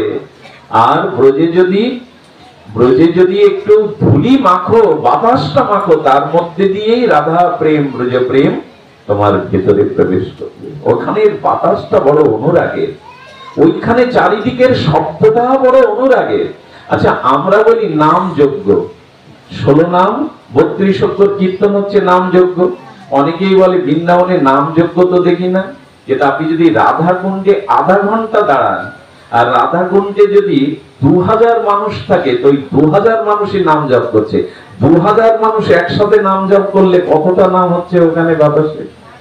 সেটা 16 প্রহার যজ্ঞেও হয় না। ওই রাধা কুণ্ডে যদি আধা ঘন্টা দাঁড়ান, ওই যে সবাই নিষ্কিঞ্চন শুদ্ধ বৈষ্ণব হরিনাম জপ করছে, ওইটা বাতাসে। এই জন্য রাধা কুণ্ডে যারা যায় তাদের আক্রান্ত করে দেয় নাম, এসে বলে আর কিছু ভালো লাগছে না। ওখানে গেলেই স্বাভাবিক ভজন হয়, কারণ ওই বাতাসটা তৈরি হয়ে আছে অনুরাগ দিয়ে। ব্রজের বাতাস অনুরাগে ভরা। তো চলুন যশোদা অঙ্গনে। সেই যশোদা বাৎসল্য প্রেমবতী মা, গোবিন্দের বয়স তখন 3.5 বছর। এই 3.5 বছরে সে বড় উত্তম হয়ে উঠেছে। আর এমন করে এমন কিছু ঘটনা ঘটাচ্ছে গোবিন্দ, যেটা অবাক হতে হয়। কেমন জানেন? বিকাল বেলা এসে বলছেন, মা বড় ক্ষুধা লেগেছে, খেতে দাও। যশোমতী মা, প্রেমময়ী বাৎসল্যবতী মা বলছেন, গোপাল, মানুষ পরিশ্রম করলে ক্ষুধা লাগে, তো তোর কি এমন পরিশ্রম করেছিস যে তোর ক্ষুধা পেয়েছে? বলে, মা, তুমি তো আমার ভালোটা কখনো দেখো না। আমি যে সারাদিন পরিশ্রম করলাম সে দৃষ্টি তোমার যায়নি। আচ্ছা গোপাল, কি পরিশ্রম করলি? বলে, এতগুলো ধেনুবৎস আমি গোষ্ঠে নিয়ে যাই, যাতে ফসল ক্ষতি না করে, অন্যের ক্ষতি না করে। কত সতর্ক দৃষ্টি! একটা কম পড়লে তো তোমাকে জবাব দিতে হয়, বলো তো এটা কম কষ্ট? আর কি করিস গোপাল যে তোর বারবার ক্ষুধা লাগে? বলে, জানো মা, বৃন্দাবনে ঘুরে ঘুরে দেখি কোথায় কোন সাধু সন্ত মহারাজ আছে। বলে, কি করিস? বলে, তাদের কাছে গিয়ে হাত জোড় করে বলি কি, সাধু বাবা, হে মহাত্মা, আজকে আমাদের বাড়িতে 56 ব্যঞ্জন হয়েছে, ভগবানের ভোগ হয়েছে, মা যশোদা আপনাদের নিমন্ত্রণ দিয়েছে। সর্বনাশ, মা যশোদা নিমন্ত্রণ দিয়েছে? বলো, মা, এইভাবে অন্তত 200 সাধুকে নিমন্ত্রণ করতে হয় আমার প্রতিদিন। বলে, ওরে বেটা, এই জন্য আমার গৃহে দুপুর হতে না হতে 1-200 বৈষ্ণব এসে হাজির হয়। আমি জিজ্ঞাসা করি, আপনাদের কে বললো এখানে? সে বললো, কানাই তো নিমন্ত্রণ করে আসলো আমাদের। মা বলছে, তুই যে প্রতিদিন সাধু নিমন্ত্রণ করে বাড়ি পাঠাস, তোর একবার বোধ নাই, চেতনা নাই যে আমি এখানে প্রস্তুতি নেব কি করে? যশোদা তো নবলক্ষ ধেনু, দাসদাসী আছে, বৈষ্ণবকে কি ফিরাই মা যশোদা? তার কাছে কি গোপাল আসতো, স্বয়ং ভগবান আসতো? যদি বৈষ্ণব অনুরাগী না হতো, সাধু সেবা না করতো, তো কি করেছে? মা যশোদা বললো, ও তাহলে এই নিমন্ত্রণ করতে করতে বড় কষ্ট হয়, তাই খোদা লাগে। বলে, হ্যাঁ, দেখ গোপাল, এভাবে সবাইকে নিমন্ত্রণ করলে আমি কি করব? বলো, মা, বাবা তো রাজা, ব্রজের রাজা, নবলক্ষ ধেনু, অর্থবিত্তের তো অভাব নেই। মা, সাধু সেবা না করলে তো ভগবান সন্তুষ্ট হবে না, খুশি হবে না। আমি তো মঙ্গলের জন্যই এটা করছি। এই তার উদ্যম। এই ছোট যা 3.5 বছর বয়সে এইভাবে সাধু নিমন্ত্রণ করে। একদিন সকালে ডেকেছে, দেখুন কি তার আনন্দময় লীলা বিগ্রহের এই আনন্দ তরঙ্গ। এক একটি তরঙ্গে যদি আপনারা ডুবে যান এই লীলাতে, তবে আর ছাড়তে ইচ্ছা করবে না, মনে যেন বর্ষির মতো রেখে যাবে। গোপ বালকগণকে ডেকেছে, সকালে ডেকেছে, ডেকে বলতে, এইটা কাপড় এনেছি, মাথায় কাপড় বাঁধ। কেন কাপড় বাঁধবো? বলে আজকে যজ্ঞ করতে হবে, পুরোহিতরা সব অগ্নিহোত্র যজ্ঞ করে, যজ্ঞ করতে হবে। কি করেছে জানেন? মাটি খুঁড়েছে, যজ্ঞ বেদি তৈরি করে না, হোম করতে গেলে কি একটা বেদি তৈরি করে, মাটি খুঁড়ে ওই 11 জন সখা চারিদিকে বসেছে, আর কিছু পাতা জোগাড় করে ওতে ধরিয়ে দিয়েছে। বললে দেখ, আমি যা মন্ত্র বলবো এক একটা মন্ত্র যেন ভুল না হয়, এই মন্ত্র বলবার অগ্নিতে এই পাতা দিবি, আমরা আজকে যজ্ঞ করব। তো গোপাল, কানা এই যজ্ঞের ফল কি? বিশ্ব শান্তির জন্য তো ঋষিরা অগ্নিহোত্র যজ্ঞ, বিশ্ব শান্তি যজ্ঞ করে, তোর এই যজ্ঞে? বলে কানে কানে শোন, এই যজ্ঞে যদি ঠিক ঠিক আহুতি দিতে পারিস তাহলে তো সুন্দর গুণবতী বউ পাওয়া যাবে, বিয়ে তাড়াতাড়ি হবে। সর্বনাশ! শ্রীদাম সুদাম ধ্বংসকা মনসুকা, এসব সব কৃষ্ণের সখাদের নাম, ধ্বংসকা মনসুকা তংসুকা, ওরা তখন বেড়ে গেছে। বলে আরে বিয়ে হবে কানাই, আর সুন্দরী বউ পাবো? বলে হ্যাঁ রে। বলে তাড়াতাড়ি মন্ত্র বল, তাড়াতাড়ি মন্ত্র বল। গোবিন্দের মন্ত্র কি জানেন? ওই যে আমরা যেমন ওং ঢং ভং সহা এরকম বলছে, আর ওরাও পাতা দিচ্ছে। পাতা দিতে বলছে শোন, মন্ত্র বলার সাথে সাথে আহুতি দিবি। বলে যদি দেরি হয়, দিতে যদি একটু বিলম্ব হয়, তাহলে খোড়া বউ পাবি, কালো বউ পাবি, কানা বউ পাবি। তখন সবাই তৎপর হয়ে গেছে। আচ্ছা, যজ্ঞ করতে করতে মধুমঙ্গল তো ব্রাহ্মণ পুত্র, ওর মাথায় বুদ্ধি বহু। বললেন কানাই, আরে যজ্ঞ করলে ব্রাহ্মণ সেবা দিতে হয়, ব্রাহ্মণ বৈষ্ণব সেবা না দিলে যজ্ঞ পূর্ণ হয় না। বলে ঠিকই তো বলেছিস, যজ্ঞ করলে তো সেই সেবা দিতে। চল। মাজায় কাপড় বেঁধে ব্রাহ্মণ পল্লীতে গেছে। ব্রাহ্মণগণ, হে মহাত্মাগণ, আজ আমাদের গৃহে আপনাদের 56 ভোগের নিমন্ত্রণ। এই ব্রাহ্মণ পাড়ার কারোর বাদ দেয়নি, সব বাড়িতে গিয়ে। আচ্ছা, কানাইকে সামনে দেখলে কেউ নিমন্ত্রণ গ্রহণ না করে পারে? এই কানাই ঠিক বলছে তো? বলে হ্যাঁ, আমাদের বাড়িতে যজ্ঞ হচ্ছে, বৈষ্ণব সেবা হবে, ব্রাহ্মণ সেবা, 56 ব্যঞ্জন মা যশোদার পক্ষ থেকে আমি আপনাদের নিমন্ত্রণ করে গেলাম। ব্রাহ্মণরা কি বলছে জানেন? এক ব্রাহ্মণ বলছে, ব্রাহ্মণই সকালে আর রান্না করার দরকার নেই। কেউ কেউ পেটে সাবান দিয়েও রাখছে, সাবান দিলে নাকি ক্ষুধা হয়। রাখছে কেন জানেন? ভাববেন না ওদের লোভ। ওদের লোভ হলো যশোদা মায়ের হাতে যেদিন ওরা প্রসাদ পায় সেদিন ওদের আনন্দ ধরে না। মা যশোদার পরিপাক অন্ন ওরা পেয়ে পরম আনন্দ পায়। বলছেন আজ আর গিন্নি তোমাকে হেসেলে যেতে হবে না, তোমাকে আগুন জ্বালাতে হবে না, আজকে আমরা পাবো, আর যশোদা যা দেয় তা তোমাদেরও প্রসাদ হয়ে যাবে। কেউ কেউ খাওয়া বন্ধ করে দিয়েছে, কেউ সকালে রান্নাঘরে যেতে নিষেধ করেছে। এই তো স্নানটা করে বারবার সূর্যের দিকে তাকাচ্ছে, তখন তো ঘড়ি নেই কখন দুপুর হবে। এই যখন ব্রাহ্মণগণ গিয়ে উপস্থিত হয়েছেন, যশোদামা দেখে একসাথে সব ব্রাহ্মণগণ উপস্থিত। বাবা, আপনারা কৃপা করে আমার এখানে পদধূলি দিয়েছেন। বলে তার মানে? আচ্ছা, আপনাকে নিমন্ত্রণ করে দুপুরে বাড়ি ডেকে যদি বলা হয় কি জন্য এসেছেন আপনারা, এটা যদি বলা হয় কত অপমান। বলে মা, তার মানে? বলে আপনারা এসেছেন কৃপা করে বসুন, কিন্তু কেন এসেছেন? বলে তার মানে মা, তোমার বাড়িতে যজ্ঞ হচ্ছে, আর এই যজ্ঞে তুমি 56 ব্যঞ্জন দ্বারা ব্রাহ্মণ বৈষ্ণব পণ্ডিতের সেবা দেব। বলে আপনাদের এটা বললো কি? বলে কানাই গিয়েই তো ঘরে ঘরে নিমন্ত্রণ করে আসলো। সর্বনাশ, এখন কি উপায়? উনি দাস দাসীদের বললে রান্না ছাড়া। বলে বাবা, একটু অপেক্ষা করুন। আচ্ছা, যজ্ঞ হচ্ছে এই কথাটা বিশ্বাস করলেন কানাইয়ের মুখে? বলে মা, কানাই যদি কিছু বলে তো বিশ্বাস না করে পারা যায়? বলেন আচ্ছা, যজ্ঞ যদি নন্দালয়ে হতো পুরোহিত কারা থাকতেন? বলে আমরাই তো মা। তো বলে আপনারাই আসলেন না, এদিকে যজ্ঞ হলো, এই কথা বিশ্বাস করে নিলেন? বলে তার মানে? বলেন আমি যে যজ্ঞ করছে তাকে আনছি একটু দাঁড়। ঘরের পেছনে গিয়ে দেখে অং ঢং ভং সহা, এই তখনও চলছে।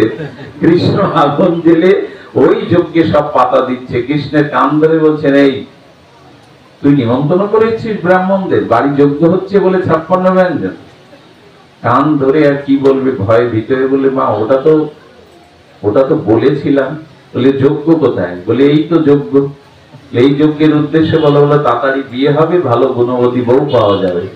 বলে চল আগে ব্রাহ্মণদের কাছে চল, কেন নিমন্ত্রণ করেছিস? মা যেতে যেতে বলছে, মা শোনো, আমার মাথায় একটা বুদ্ধি খেলেছে। এই যজ্ঞ যেমন মিথ্যা মিথ্যা, তেমন ওদের খাওয়াও মিথ্যা মিথ্যা দেবো। তার মানে বলে সবাইকে বসিয়ে দাও, আমরা যেন ছেলেবেলায় যে লতা পাতা সিদ্ধ করে দিতাম, যোগ্য যখন মিথ্যা, খাওয়াও মিথ্যা। বলে বেটা নিমন্ত্রণ করে বাড়ি ডেকে এনে ওদের হাত জোর করে ফল মূল দধি ছানা যা ছিল, বলে বাবা 56 ব্যঞ্জন আগামীকাল দেব, ক্ষমা করে দাও আমার লালাকে। ওর দিকে কেউ কুদৃষ্টি দিয়েছেও না, ভুল করে বসেছে। এই হলো তার লীলা। সকালবেলা যশোদার কোলে প্রভাতে বসে আছে গোপাল, হঠাৎ করে দৌড়ে গিয়ে দেখছে এটা গাবিমা না, এরকম শুয়ে শুয়ে শিং নাড়ছে। আর যেই শিং নাড়ছে ও কি করেছে, কি শিং ধরেছে। আচ্ছা, শিং ধরার পরে গাবি যদি শুয়ে থাকে, আচ্ছা বাবা ধরেছিস ধর। হ্যাঁ, গোপাল গিয়ে 3.5 বছর বয়স, ওই যে নান্নে বালক, ওইটা ধরে শিং ধরেছিস ধর, কিন্তু বারবার নাড়াচ্ছে। বলরামকে ডেকে বলছে দাদা তুই এই শিং ধর, আমি এই শিং ধরে। আচ্ছা, গাবিকে শিং ধরে যদি এভাবে নাড়ায়, কতক্ষণ গাবিমার ভালো লাগে। ও আর সহ্য না করতে পেরে উঠে দাঁড়িয়েছে। যেই উঠে দাঁড়িয়েছে, দুইজন শিং দিয়ে ঝুলে পড়েছে। যেই ঝুলে পড়েছে, গাবিকে বলছেন না ভালো লাগছে, তুই একটু দোল দে। গাবি হচ্ছে ভালো লাগানো দিচ্ছি। গোবরের গর্ত যেখানে ছিল, গাবিমাও গিয়ে পড়েছে, ওদেরও দিয়েছে ফেলে। মা মা দেখে যাও দেখে যাও, গাবিগুলো আমাদের গোবরে ফেলেছে। একটু আগে কি সুন্দর করে শৃঙ্গার করে দিয়েছিল, পীতবরণ ময়ূর পুচ্ছ, গায়ে কত সুগন্ধি, সবকিছুই করে দিয়েছে পরিপাটি। গোপালকে এসে বলছেন মাগলি তো গোবর, বারবার আমি তোকে আর এই শৃঙ্গার করতে পারবো না। হ্যাঁ, কেন এদের পিছনে লাগিস? আচ্ছা, কখনো কখনো রাস্তায় গিয়ে ছোট ছোট শুকরের বাচ্চা ধরে ঠোঁট উঁচু কর, ছোটদের উঁচু করে ওর কাছে গিয়ে দেখে ওর দাঁত গুলো কি সুন্দর। তখন গোপালের 2টো দাঁত কেবল উঠেছে। মা, ওদের দাঁত এত সুন্দর, আমার 2টো কেন? আমার 2টো কেন মা? আমার দাঁত ওদের মতো কবে উঠবে? মা বলে বসেছে একদিন, কিরে শুকরের প্রতি তোর এত প্রীতি কেন? মনে মনে বলছেন ওই রূপ ধরেই তো একবার এসেছিলাম মা, এই জন্য ওদের প্রতি তো প্রীতি থাকবেই। এমনি করেই আনন্দের তরঙ্গ বইয়ে দেয়। এইসব লীলাগুলো যাদের একটু রুচি আছে, শ্রদ্ধা আছে ব্রজের প্রতি, তাদের কোনো আনন্দ দেওয়ারই কথা। এইভাবেই তরঙ্গে, এক একটি তরঙ্গে ভাসিয়ে দিচ্ছে। যদি শ্রবণ করলে এরকম আনন্দ হয়, যারা হরিনাম জপ করতে করতে ওই ব্রজে গিয়ে লীলাগুলো সাক্ষাৎ দেখে অন্তর্মনা হয়ে, তাদের আনন্দ কি আর ধরে গো? আনন্দ ভগবান ছাড়া কে দেবে আপনাকে? এই সংসারে অনেক কিছু পেয়েছেন, সম্মান পেয়েছেন, টাকা পেয়েছেন, বাড়ি গাড়ি পেয়েছেন, কিছু মানুষের সম্মানও পেয়েছেন, কিন্তু আনন্দ পেতে গেলে ভগবান লীলার মধ্যেই ডুব দিতে হবে। আর কোথাও আনন্দ নাই। আনন্দের তরঙ্গ বইছে। সেই আনন্দ হলো একদিনের ঘটনা। একদিনের ঘটনা, এক ব্রজ গোপী এসে বলছে যশোদে মা, আমার কিছু গোময় গোবর লাগবে। বলে এটা কি আর অনুমতি দিতে হয়? নবলক্ষ ধেনুর গোময় আছে, নিয়ে যা নিয়ে যা, ওটা পবিত্র কাজে লাগবে। গোপাল পেছন থেকে আঁচল ধরে বলছে মা গোবর দেওয়া যাবে না। হ্যাঁ, কেন যাবে না গোপাল? বলে মা গো মানে ইন্দ্রিয়, আর বর মানে আশীর্বাদ। ওই গোবর যদি নিয়ে যায়, সব আশীর্বাদ ওর সাথে চলে যাবে, গোবর দেওয়া যাবে না। বাবা কত ভাষাবিদ। গোবর দিলে বলে থাম তুই, এত গোবর কি করবে? ওদের পবিত্র কাজে লাগবে। গোবর যখন ঝুড়িতে থাল তাল করে তুলছে, গোপাল গিয়ে করেছে কি, ঝুড়ি উল্টে ফেলে দিয়েছে। বললাম না গোবর হবে না? বলে যশোদা বলেছে তুই বাধা দেওয়ার কে? ওটা তুই তামারি করে গোবিন্দের সাথে। বলে আমি বাধা দেওয়ার কে মানে? গোবর আমি বলছি হবে না, তবে হতে পারে, একটা শর্ত আছে। বলে 1 তাল গোবর আর 1 মুঠো মাখন, এই শর্তে যদি রাজি থাকো তাহলে দিতে রাজি আছে। মাখনের লোক তো যায় না। গোপী তখন বলছে ঠিক আছে, তো তুই তো লেখাপড়া জানিস না, তুই তো গুনতে জানিস না, তো আমি কয় তাল গোবর নেব, এটা গুনবি কি করে? বলে বোকা পেয়েছো আমায়, খুব বোকা পেয়েছো। যে কতাল গোবর তুলবে, ওই গোবর থেকে একটা একটা বিন্দু আমার সমস্ত কপালে দিয়ে রাখবে। আমি গুনে গুনে সেই কতাল গোবরের বিনিময়ে আমি সেই মুষ্টি মাখন নেব। ব্রজগোপিকার সুযোগ পেয়ে গেল, 1 তাল তোলে আর একটা করে গোবরের বিন্দু দেয়। স্বয়ং ভগবান শিশুরূপে এসে গোবরের টিকা করছে। বলুন তো ব্রজ কি জিনিস, প্রেম কি জিনিস?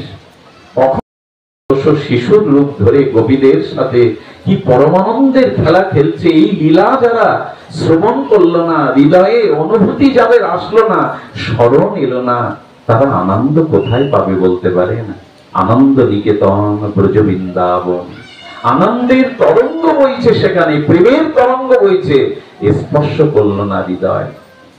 তো যখন এইভাবে নিতে নিতে নিতে নিতে ও বহু নিচ্ছে, আর গোবরের বিন্দু দিতে দিতে আর জায়গা নেই, তখন আবার তুলছে, তখন বলছে গোপাল এবার তো আর বিন্দু দেওয়ার জায়গা নেই, গুনবি কি করে? বলে তাহলে এখানেই নেওয়া শেষ। বলে আমার দরকার, আমি তো, তুমি এবার জায়গা দাও। যেই গোপীমা বলেছে আর বিন্দু দেওয়ার জায়গা নেই, সেই আবার গোপাল গিয়ে ঝুড়ি আবার ফেলে দেয়। আর গুনে গুনে বলছেন, আমি গুনে গুনেই কিন্তু মাখন তোমাদের কাছে নেবই। এক গোপী ছিল, তার মনে এই ধারণা ছিল গোবিন্দকে একদিন আমি হাতে নাতে ধরবো, আর ধরে তাকে মা যশোদাকে দেখাবো যে আমরা যে নালিশ গুলো নিয়ে যাই মা, এটা সত্য। সেই গোপী কি করে, এটা ফুৎকার লীলা, এটা এই লীলাটার নাম হলো দুগ্ধ ফুৎকার লীলা।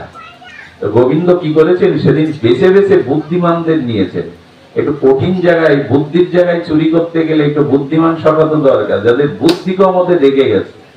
4-5 জন নিয়ে ঘরে প্রবেশ করেছে, গিয়েই দেখছে পুরানো দিনের একটা ঘন্টা বাঁধা শিকলের সাথে দধি ভাণ্ড টানিয়ে রেখেছে। বলুন তো কেন?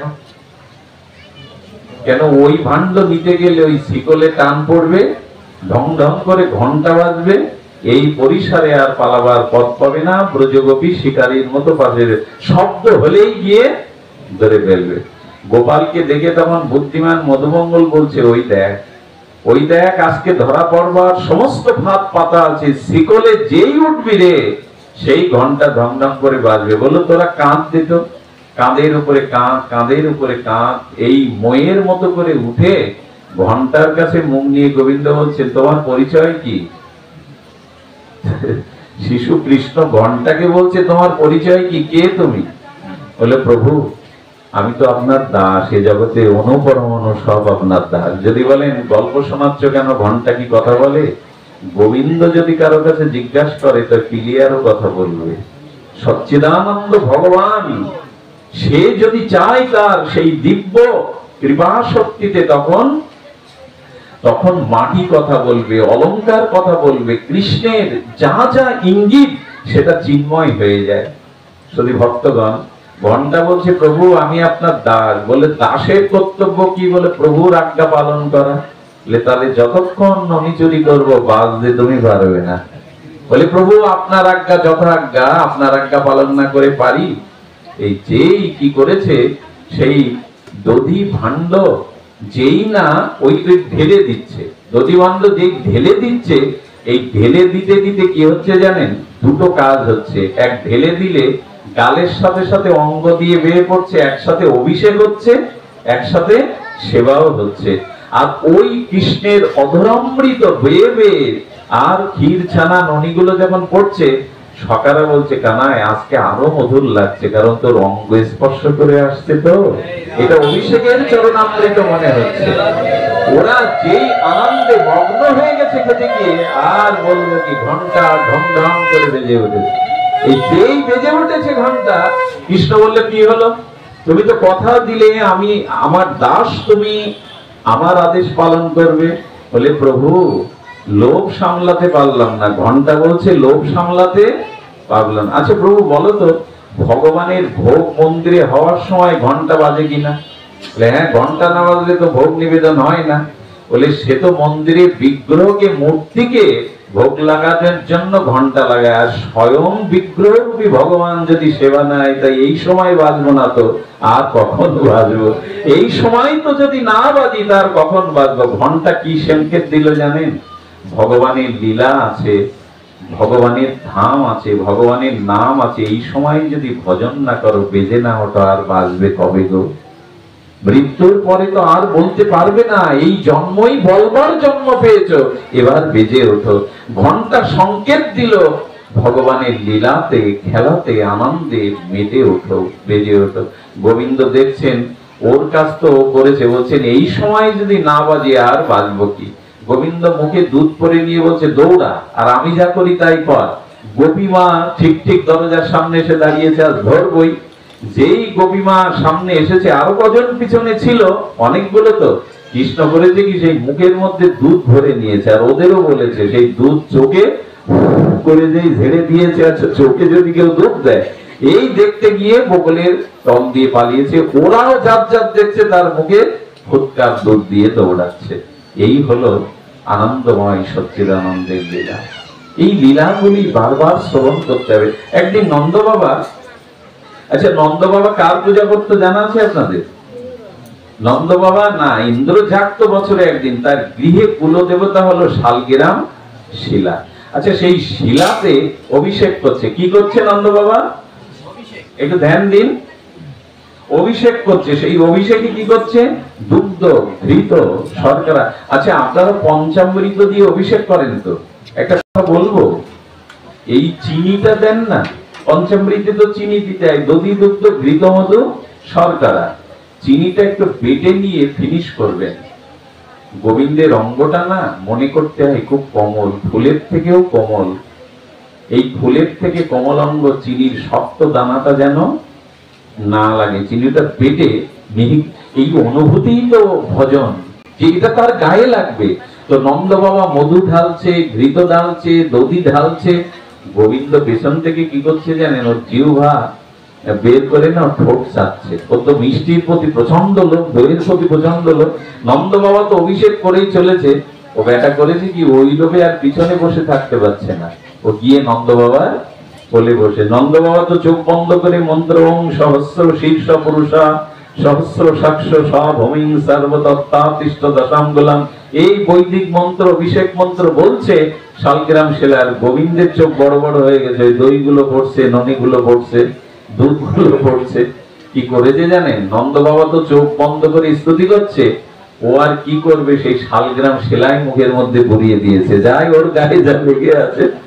নন্দ বাবা মন্ত্রের পরে সামনে দেখে শালগ্রাম শিলা। আরে আরে বিগ্রহ, যশোমতী, যশোমতী, আরে দেখে যাও, দেখে যাও। সারা ঘর খুঁজছে, আরে কোথায় গেল, কে নিয়ে গেল, কে বা নিয়ে যাবে ঘরের মধ্যে এসে। গোপালের মুখের দিকে তাকিয়ে দেখে ওর মুখটা একটু ফুলো। গোপাল, শালগ্রাম শিলা তুই তো ছিলি, কেউ নিয়ে গেছে? মুখের মধ্যেই তো শালগ্রাম। কিরে হু হু কেন, কথা বলছিস না কেন, কোথায় গেল?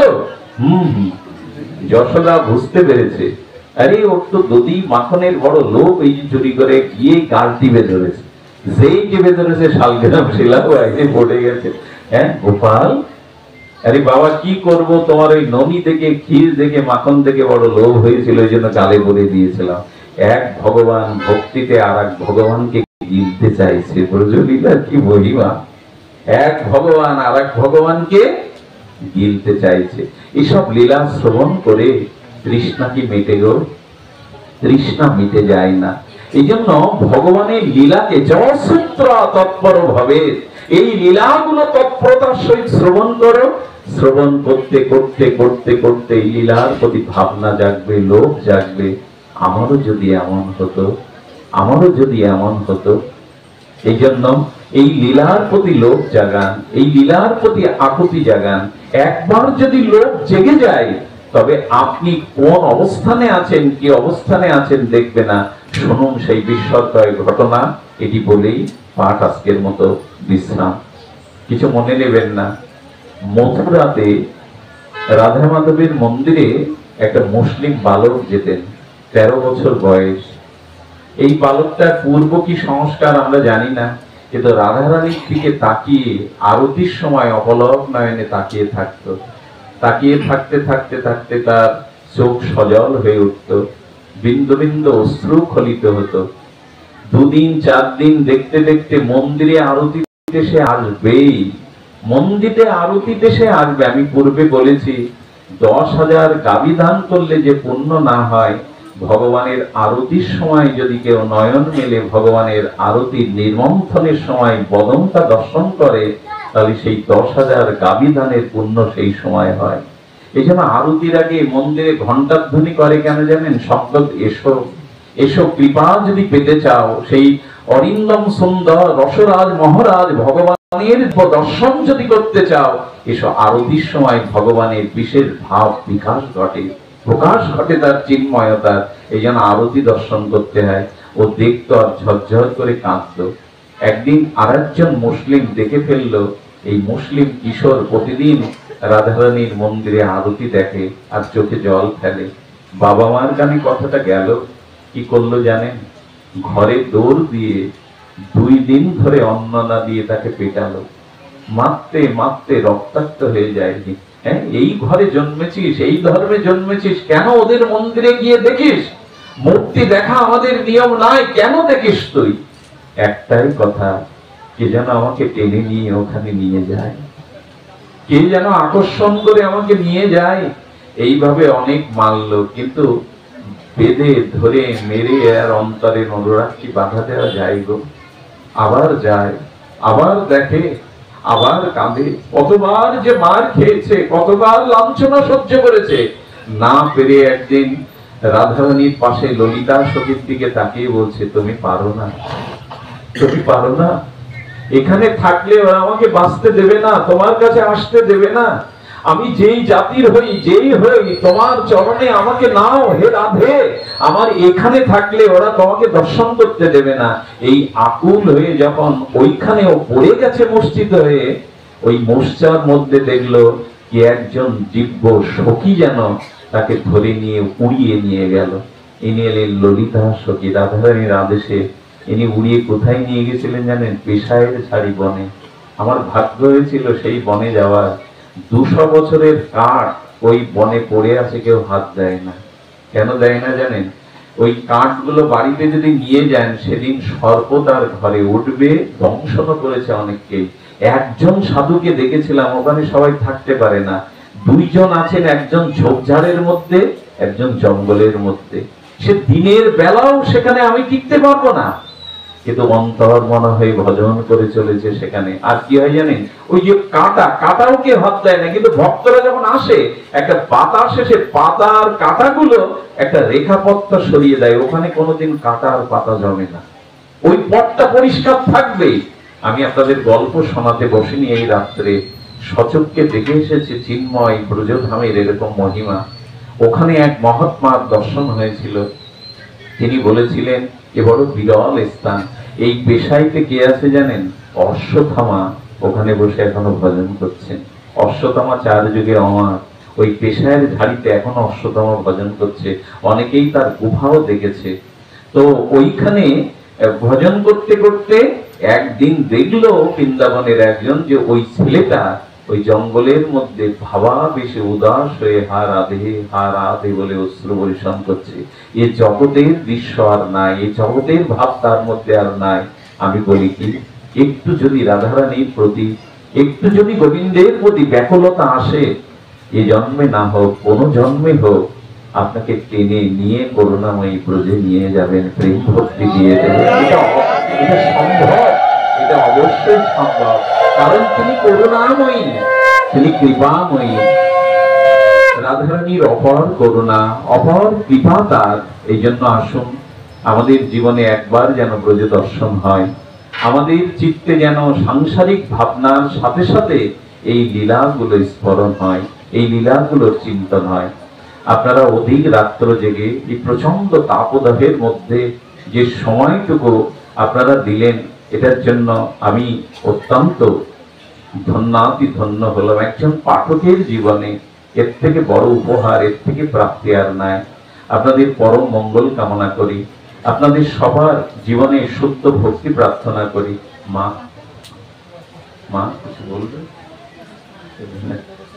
শুধু ভক্তগণ, এখানে প্রসাদের ব্যবস্থা আছে, এবং আমি আপনাদেরকে একটু নিবেদন করব যে অনুষ্ঠান শেষে, কীর্তন শেষে প্রসাদ পেয়ে যাবেন, কিন্তু ব্রজের একটা শ্লোক যদি আমাদের সৌম্য উচ্চারণ করতো, শুধু একটা শ্লোক, আমি তো ভালো জানি না শ্লোক, ওর একটা ব্রজের শ্লোক উচ্চারণ করার সাথে সাথে আমরা পাঠ বিশ্রাম দিচ্ছি। এরপর শুভঙ্কর, অন্য যারা বিজয়রামপুরের ভক্তরা আছে তারা সংকীর্তন করবেন।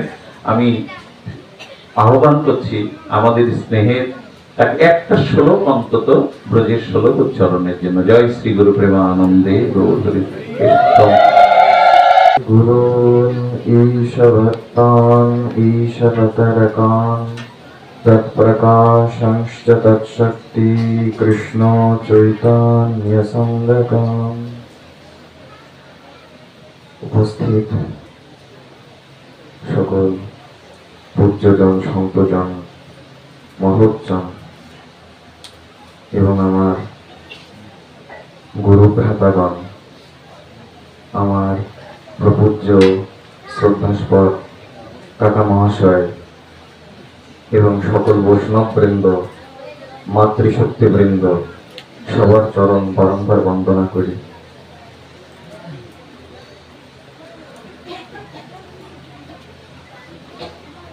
संसार सर्पदष्टानां मूर्छितानां कलो युगे औषधं भगवन्नामं श्रीमद् वैष्णव सेवकम्। শ্রী শ্রী চৈতন্য শতকমে আমাদের অপূর্ব একটা সংবাদ দিলেন। বললেন যে দেখো, এই সংসারে কাল সর্প দংশিত এবং মায়ামূর্ছিত জীবের পক্ষে বৈষ্ণব সেবা এবং হরিনাম সংকীর্তন বড় ঔষধি।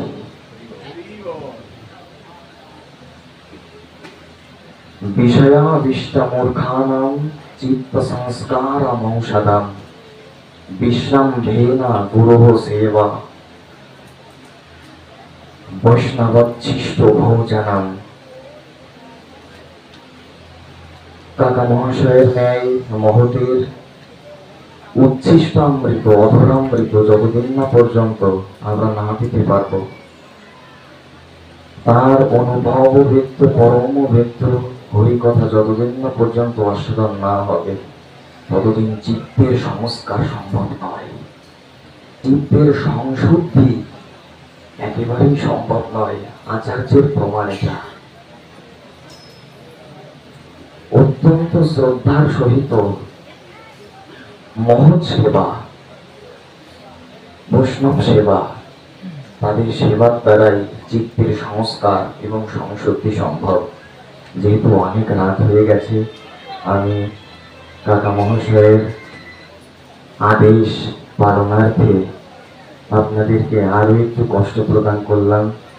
আমাকে সবাই ক্ষমা করুন, মাফ করুন, কৃপা করুন, করুণা করুন। জয় জয় শ্রী রাধে।